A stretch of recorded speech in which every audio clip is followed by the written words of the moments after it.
Yves Jacquin de Père, bonjour. Bonjour. Vous êtes économiste, avocat de formation, spécialiste des questions de fiscalité. Vous venez de publier La réconciliation fiscale aux éditions Odile Jacob. Dans ce livre, vous détaillez entre autres, bien sûr, les gisements de fiscalité que l'on pourrait exploiter en France. Il y a eu plusieurs pistes que vous nous avez détaillées dans une précédente interview. Il y a une autre piste que vous évoquez, on n'en a pas encore parlé, c'est la suppression de l'impôt sur la fortune et son remplacement par ce que vous appelez la contribution foncière sur la fortune. Alors, première question, pourquoi est-ce qu'il faut supprimer l'ISF ? Alors, oui, vous avez vu, supprimer l'ISF, mais le remplacer par autre chose. Ce qui revient à dire modifier l'ISF. Réformer l'ISF est un impôt stupide.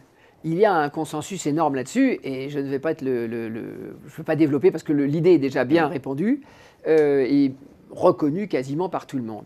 L'ISF est stupide, pourquoi ? Parce que l'ISF conduit des fortunes mobiles à quitter le territoire national. C'est là que l'ISF est grave. Moi, je ne porte pas de jugement sur faire payer plus, faire payer moins. Non, mais faire payer intelligemment.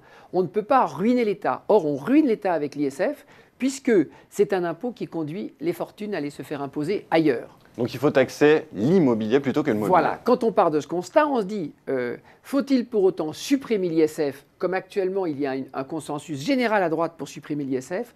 Je pense que ce serait une énorme erreur. Je vais rappeler avoir entendu Nicolas Sarkozy, je l'ai entendu d'une voix dire, c'était amusant, c'était une réunion de grande fortune, et Nicolas Sarkozy dit « Je ne supprimerai pas l'ISF, je vais vous faire de la peine, mais je ne le supprimerai pas, parce que ce n'est pas ce que veulent les Français. C'est ce que Sarkozy disait avant 2007, et c'est ce qu'il ferait bien de dire aujourd'hui. Car je crois que tous les leaders de droite qui veulent supprimer l'ISF veulent faire quelque chose qui ne répond pas vraiment à l'attente des Français. Donc je crois qu'il faut aller plus loin, il faut faire preuve de modération, et la droite, si elle vient au pouvoir, ne devrait pas supprimer l'ISF, mais le rendre intelligent. Tout comme la gauche devrait, dès cette année, si elle veut scier la branche de la droite, rendre l'ISF intelligent, ce qui lui permettrait de montrer la sottise du programme de ses adversaires. Et donc, l'un ou l'autre s'empare de l'intelligence fiscale. Et donc il faudrait le remplacer par cette contribution foncière sur la fortune, donc ce serait une taxation des biens immobiliers. Oui, alors, taxer l'immobilier, pourquoi ? Ce n'est pas que j'en veuille à l'immobilier, mais simplement il y a plusieurs sortes de richesses. Et la fortune immobilière, elle a deux caractéristiques. Un, elle ne peut pas s'en aller. Deux, elle est par nature accaparatrice. Je prends un exemple simple. Bill Gates a 50 milliards d'actions Microsoft. Il ne les a prises à personne. Cette richesse, il ne l'a prise à personne. Ces actions, c'est une sorte de fiction. Ça vaut 50 milliards, mais parce qu'il a créé cette richesse, parce qu'il a créé une entreprise qui gagne beaucoup d'argent, on dit que cette entreprise vaut quelque chose.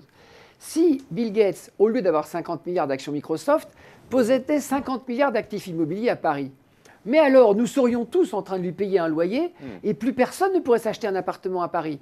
Donc on comprend bien que la richesse immobilière, celui qui est propriétaire de ce terrain, de cette maison, il empêche tous les autres d'en être propriétaires. Elle est accaparatrice. Donc qu'il paye un petit tribut à la collectivité à ce titre, c'est relativement juste. Est-ce qu'il n'y a pas néanmoins un risque de faire baisser la valeur de marché des biens immobiliers? C'est ça qui freine aujourd'hui? Faire baisser la valeur de marché des biens immobiliers, c'est une possibilité, mais ce n'est pas du tout une certitude.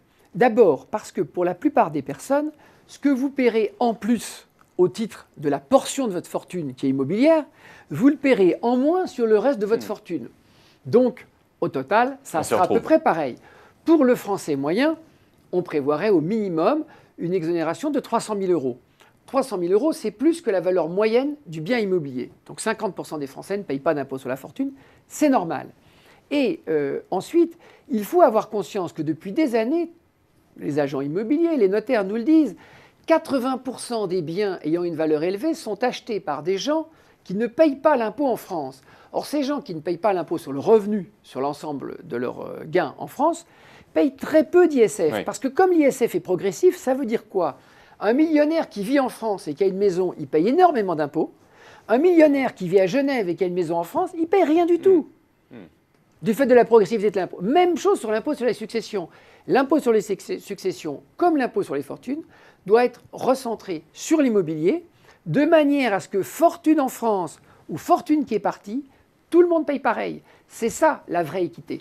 Et encore un gisement de fiscalité à exploiter. Merci beaucoup Yves Jacquin de Père pour ces explications. Je vous en prie.